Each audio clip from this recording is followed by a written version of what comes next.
The Quran is full of stories that are an embarrassment to certain Muslims, especially Muslim apologists who have the undesirable task of trying to defend its divine inspiration. The embarrassment here arises both because of where these stories came from and also because of what they say. In the first part of this series, I discussed one of these stories, namely the Jewish fable about a group of Jews who were transformed by Allah into apes and swine because they violated the Sabbath day. Jews had made up this story in order to dissuade people from violating the Sabbath. Apparently, telling them they'd be turned into apes and swine was enough to do the job. Well, because Muhammad didn't know the difference between stories that came from the Bible and stories that were made up later, he ignorantly incorporated this story into the Quran as if it were a revelation from God. Understandably uncomfortable with this story being included in the Quran, Shabir Ali says that it should be taken figuratively rather than be accepted at face value. In fact, Shabir even says that if this story and others like it is understood literally, then the Quran would be guilty of teaching ridiculous nonsense. It seems to me better to take the less miraculous sort of description or explanation of a thing. Okay. And that is normal.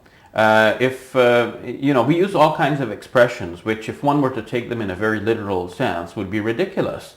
But when we use these expressions, we expect that the listener will take it in a reasonable sense.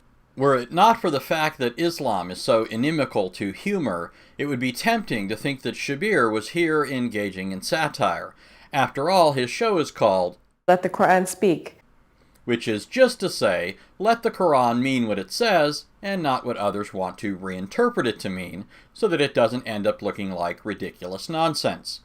Now, to Shabir's credit, he admits that the vast majority of commentators in the history of Islam have understood this verse to clearly teach that Allah literally transformed people into apes and swine. Most of the commentators have taken it in a very literal way. This in itself is a devastating admission. After all, part of the boast found over and over again in the Quran is that the Quran is a clear book. In fact, so clear that it explains everything in exhaustive detail. Verily, those who conceal the clear proofs, evidences, and the guidance which we have sent down, after we have made it clear for the people in the book, they are the ones cursed by Allah and cursed by the cursors. Aleph Lam Ra. This is a book with verses basic or fundamental of established meaning, further explained in detail from one who is wise and well acquainted with all things. What this means is, if the vast majority of Muslim interpreters are wrong and Shabir is right, then the Quran is in error when it claims to be a clear book and exhaustively detailed. On the other hand, if the majority of Muslim interpreters are right and Shabir is wrong, then the Quran contains ridiculous stories. Personally, I'm fine with either option. Well, having already admitted that most Muslims have taken these passages literally, Shabir attempts to gain some credibility or traction for his view by mentioning two lone exceptions, namely Mujahid, a relatively early commentator on the Quran, and Yusuf Ali, a relatively modern commentator on the Quran. Mujahid, who was one of the early commentators on the Quran, a student of Ibn Abbas, who said that the proper understanding of this is not that people were literally changed into animals, but that they took on some characteristics that one might describe as animalistic. I guess what he had in mind is almost similar to what we have when we say, this guy is a pig. So we don't mean literally he is a pig. We mean that he behaves in a manner that is not refined. And we say that the person eats like a pig or something like this. Yusuf Ali, in his translation of the Quran and in his comments, notes dealing with that, tends to take a more rational stance towards it. While Mujahid does put forth a view that roughly approximates what Shabir believes, he offers no argument for it, nothing that can be evaluated. And so Mujahid's opinion ends up being nothing more than that, just baseless conjecture. To quote Mujahid, "Their hearts were transformed. That is, they were not transformed into apes. This is but a metaphor coined by God with regard to them, similar to the metaphor of the ass carrying books. Not only does Mujahid not offer any argument for this view, but the comparison he makes to Surah 62:5, which shows that elsewhere Allah uses figures of speech, only makes matters worse. According to the verse, the likeness of those who were entrusted with the obligation of the Torah, that is, to obey its commandments and practice its laws, but who subsequently failed in those obligations, is as the likeness of a donkey which carries huge burdens of books, but understands nothing from them. Notice that this verse twice uses the word likeness. That is, it makes it clear that what we have in this passage is a simile or figure of speech. But that's exactly what we don't find in those passages that speak of Allah turning Sabbath breakers into apes and swine. If Allah wanted to make it clear that he was speaking figuratively in those passages, when he said that he transformed and cursed Jews so they would be apes and swine, then he could have given us the kind of detail that would have made that obvious, like he did in Surah 62:5.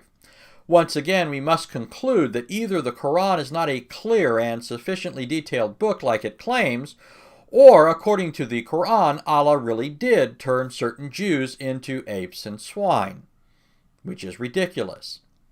So much for Shabir's appeal to Mujahid. His appeal to Yusuf Ali isn't any better.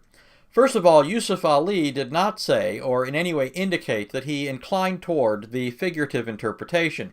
In 3 out of 4 of his comments on this story in the Quran, in Surah 2, Surah 7, and Surah 4, he simply lets these statements of the Quran stand. He simply puts them forth as if he accepts them at face value. In other words, he gives no indication of accepting an allegorical interpretation as the most likely interpretation of the verse. The only time that Yusuf Ali ever does mention this view is in his comment on Surah 560, where he only mentions it as a bare possibility. To quote Yusuf Ali, "Perhaps both apes and swine are allegorical." Second, when Yusuf Ali refers to this view as a possibility, just like Mujahid, he doesn't offer any arguments for it. Perhaps that's because there are no arguments for it, at least none worth mentioning. Third, when Yusuf Ali explains what this passage would mean if taken allegorically, the explanation which he gives, which is the same as that of Mujahid and Shabir Ali, ends up being circular nonsense. Perhaps both apes and swine are allegorical. Those who falsified Allah's scriptures became lawless like apes, and those who succumbed to filth, gluttony, or gross living became like swine.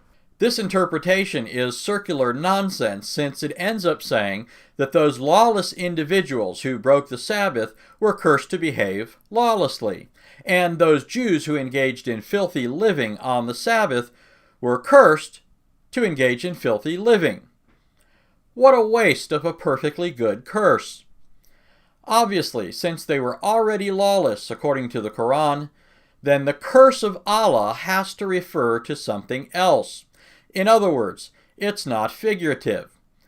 And you know what that means. If one were to take them in a very literal sense, would be ridiculous.